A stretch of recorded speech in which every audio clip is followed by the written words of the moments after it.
Okay, guys, here we are for the Emily Dickinson talk, which I've been mentioning in class and saying that we would get around to, and now we are here. I'm going to be looking some at the slide on Emily Dickinson, which is in our class PowerPoint. And so that should be currently the first slide if you want to look at that and follow along as we go.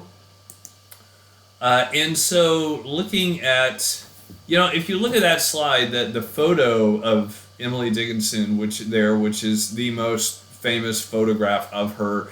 I don't know that we have any other photos of her, but people like to this image. The Civil War, which was from 1860 to 1865, was the first war, I believe, in which we had photography, right? And so again, within Emily Dickinson's lifetime, photography was the thing that came into vogue, and so we have a photo of her, unlike previous authors that we have discussed from previous time periods. Again, Emily Dickinson lived from 1830 to 1865, which I guess is 56 years. Not a real long life, not a real short one either. She was an introvert who also never married. She was single, published almost nothing during her life. Maybe 2 or 3 poems that she published during her life in some obscure magazines.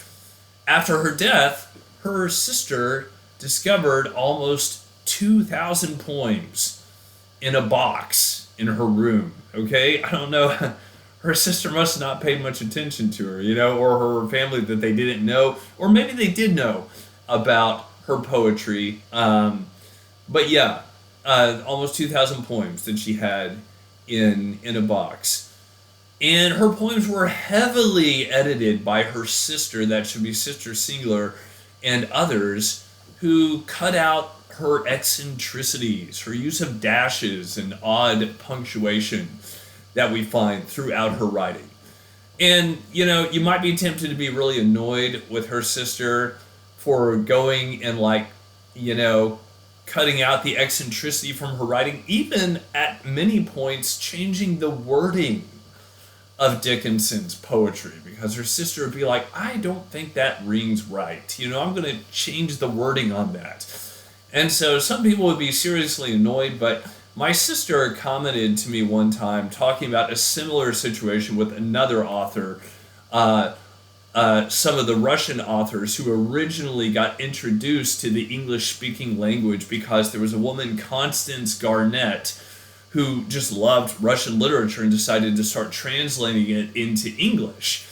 And she took a great many liberties with the Russian, when she was translating it into English. And a lot of people are annoyed with her kind of the way they're annoyed with Emily Dickinson's sister.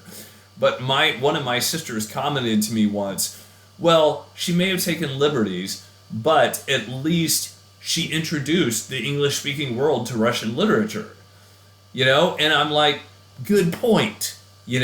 Other people have since translated better, and of course other editors have since found a way to, looking back at Dickinson's originals, to give it to us the way she wrote it. But at least her sister bothered to get it out of that box and edit it some and then publish it, right? Or we might conceivably not have Emily Dickinson today.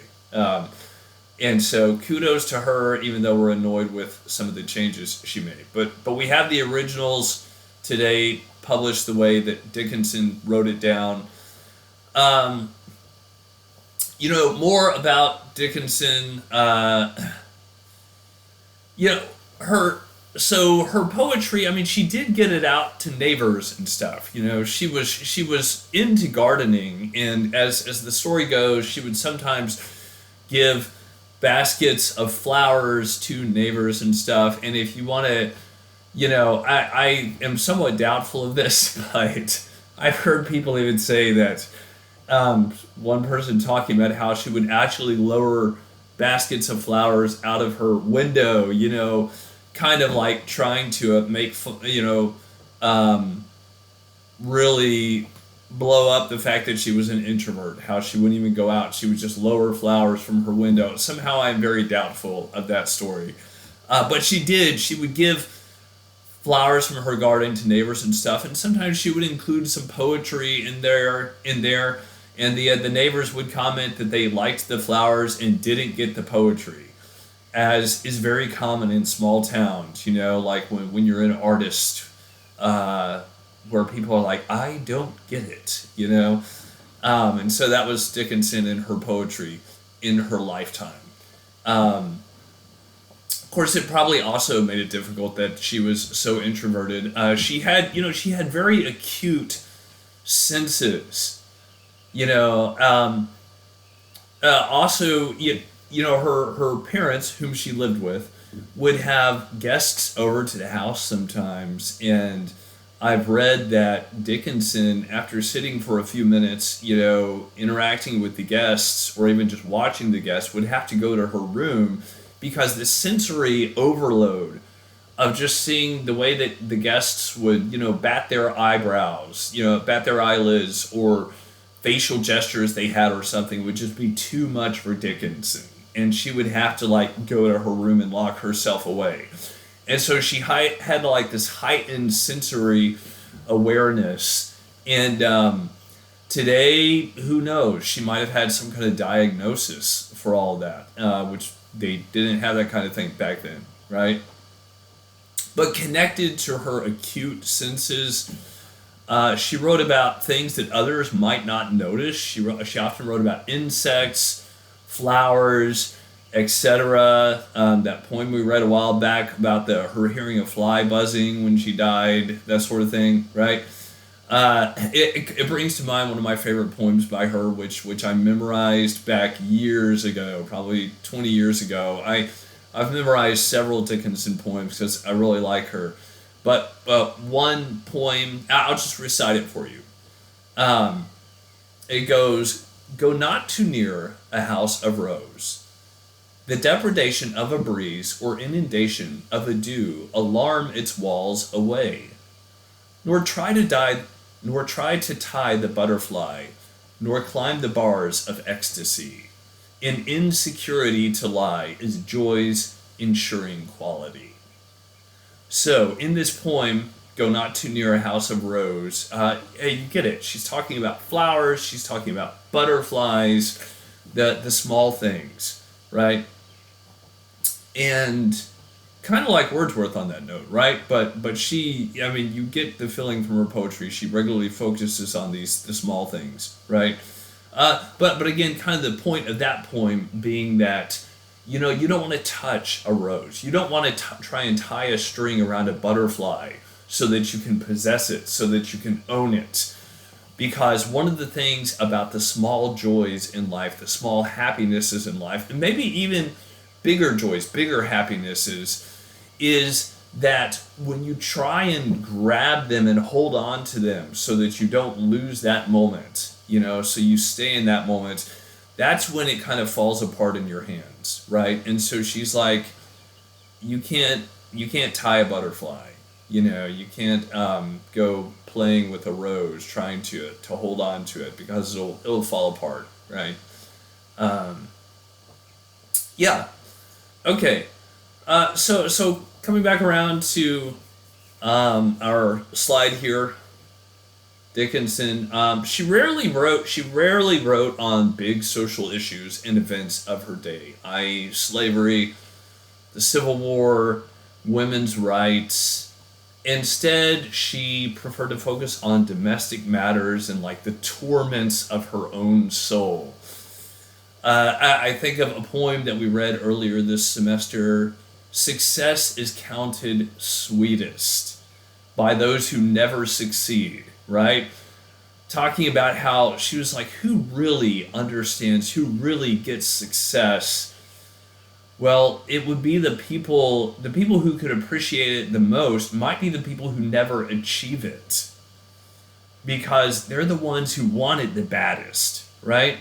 And conceivably, that poem is a bit autobiographical. Dickinson is a person who was always writing all this poetry and never really got taken notice of. as is the case with many famous writers, actually, until she had died, right? Um, but again, she writes a lot about death in her poetry and stuff, and that could have been connected to the events of the day, the Civil War, or it could just be that she was a deep thinker, and one of the things deep thinkers think about is death. I know, I've got a couple of decades probably on most of you guys, but just my own mortality, the sense that this body is going to get older, and eventually, I'll certainly pass from this life. It that I probably think about that like once a week, maybe. Just as a fleeting thought, something that I think about for a moment. I don't know how often you guys do, but so conceivably, Dickinson just wrote about death a fair bit because she was a person who thought deeply about life. Okay, one other thing that I want to talk about Dickinson by way of introduction is, it's said that she had two books on her desk, her Bible and her dictionary. And sometimes the wording of some of her poems leads some, modern day evangelicals and stuff to believe that Dickinson was a Christian. I would think, or even a religious person. I would say it's a stretch to think that, especially she did,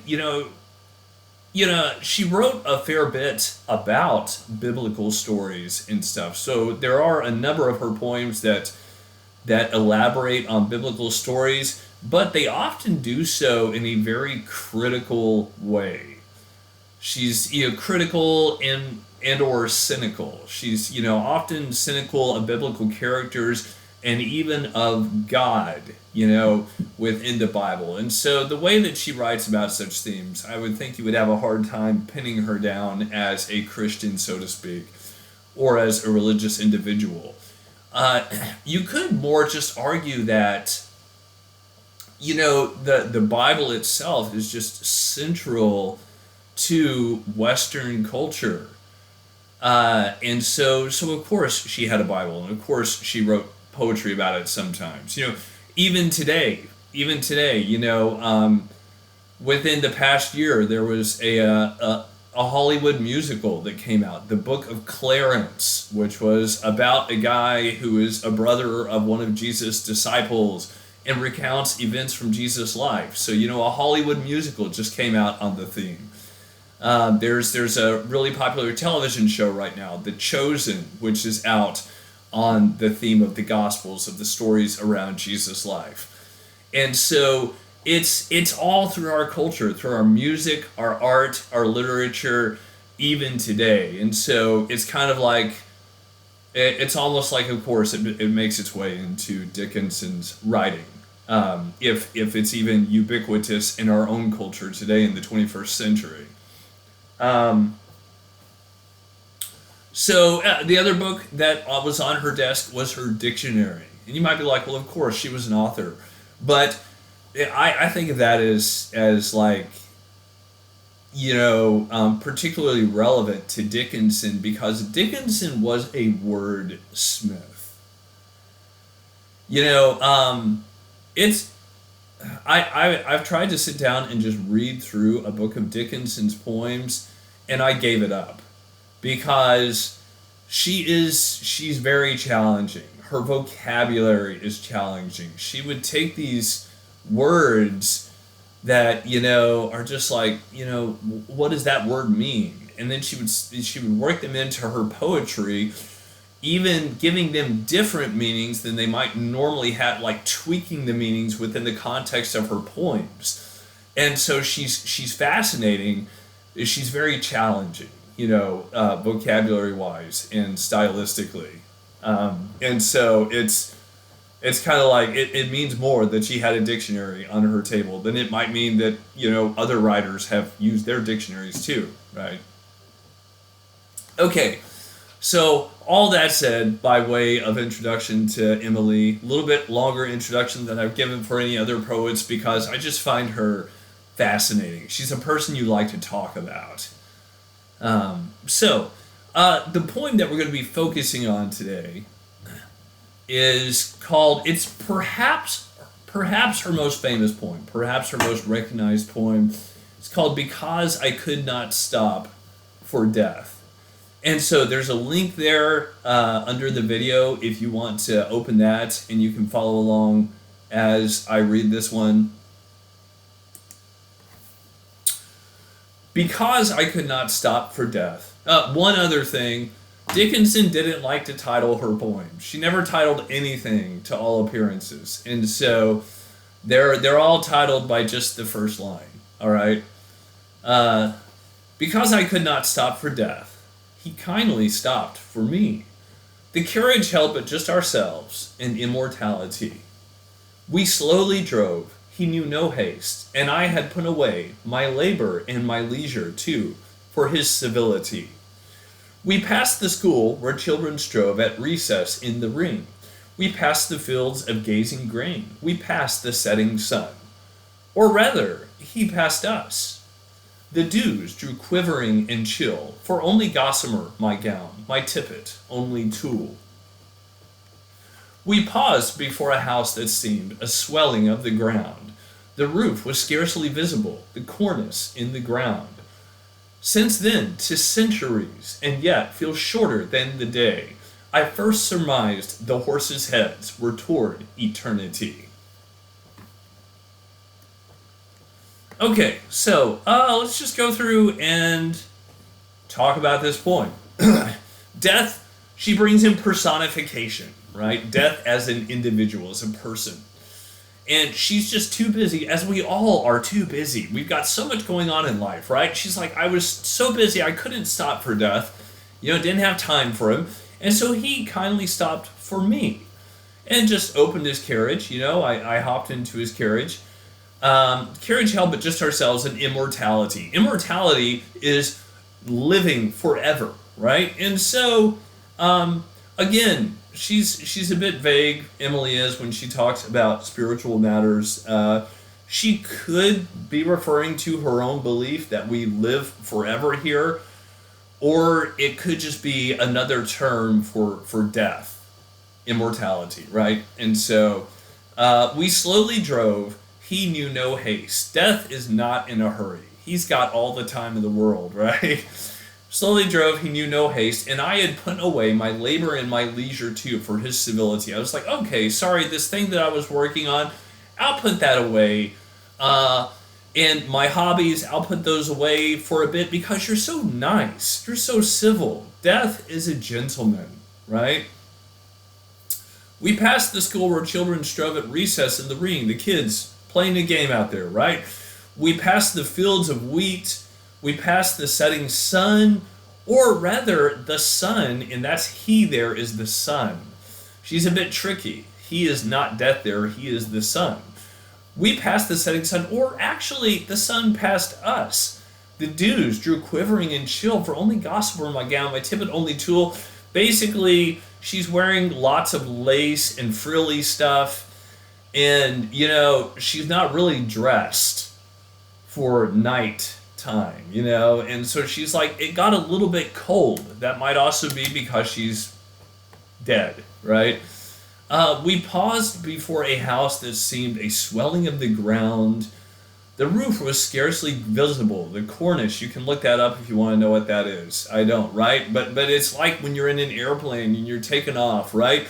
And everything below you is getting smaller and smaller and smaller because they're headed off, right? She's like, since that moment. So previously she's been describing this moment. And then she says, since then, key phrase because it shows a time change. We're jumping way ahead into the future, right? Or actually, all the previous stanzas, she's been telling about something that happened in the past, but now she's jumping to like the future continuous. Since then, it's been centuries. She's like, centuries have gone by since what I was telling you about. And yet, it feels like it's been really short. Sometimes time goes like that, Uh, Believing in heaven, I wonder sometimes if it won't feel like that. It'd be like, wow, how long have we been here? It doesn't matter, you know? Uh, it feels shorter than the day I first surmised the horses' heads were toward eternity. She was like, at some point I realized, I don't even remember when I realized, but it's like at some point I realized, oh, we're going towards eternity, you know? Here we are, headed out into eternity. Couple of stylistic notes about that poem that I haven't mentioned yet. One is just, it's in your face, the alliteration in this poem. It's all through it, right? Um, Look at the third stanza, recess in the ring. That recess and ring is very intentional. Gazing grain in the next line. Setting, we passed that S, the setting sun. Uh, Next stanza, only gossamer my gown, my tippet, only tulle, you know? And so she really goes all out with the alliteration in this poem. And, but you know, that can seem tedious with some people, but I don't feel like it's tedious with Dickinson. I feel like it's just got this beautiful flow to it, the way she brings the alliteration in.